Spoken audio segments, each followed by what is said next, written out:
Letos mineva 60 let poklicnega gasilstva v Mariboru. Bi se lahko na kratko sprehodili skozi zgodovino? Kdaj opredeliti začetek poklicnega gasilstva je pravzaprav težko. Lahko začnemo govoriti o tem 15. stoletju, ko je Maribor prvič zaposlil neke vrste opazovalca, ki je javljal požare na območju Maribora. Seveda, potem pa se ustanavljajo različna društva, brambe in vse do leta, se pravi 1949, ko je ustanovljena poklicna enota, Narodna milica, ki je seveda začela delovati v Mariboru.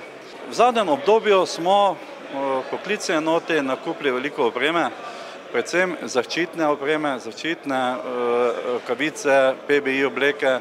Nakupili smo delovne obleke, kot danes vidite tudi nove paradne uniforme. Moram reči, da mi je veliko zadovoljstvo, da danes vidim naše fante oblečene tako, kot smo si pred kakim letom samo želeli. Kako na cesti proletarskih brigad, kjer je sedež javnega zavoda za zaščito in požarno reševanje Maribor, zrete v prihodnost? Veste, trenutno je pač situacija takšna, da nikjer ni mogoče predvideti hitrega razvoja. Glede na pričakovanja, glede na programe, ki trenutno tečejo, bomo v bližnji prihodnosti pridobili kar nekaj opreme. Kako bi cenili vlogo mariborskih poklicnih gasilcev oziroma javne gasilske službe?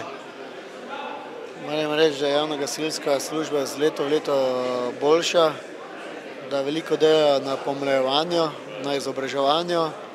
Predvsem pa smo skupaj, tako občina kot prostovoljci in predvsem pa poklicni veliko delali na opremljanju.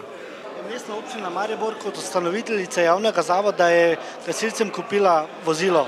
Ali to pomeni darilo ob visokem jubileju? Ne, to je zavest, da je potrebno skrbeti za opremo. To ni darilo, ker to je obveza.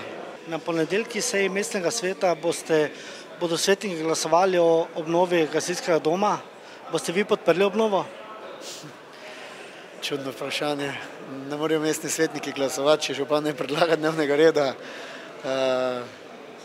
Seveda, to je obveza, ki jo imamo do zavoda in prav gotovo ne dvomim, da gasilci tega ne bi podprli.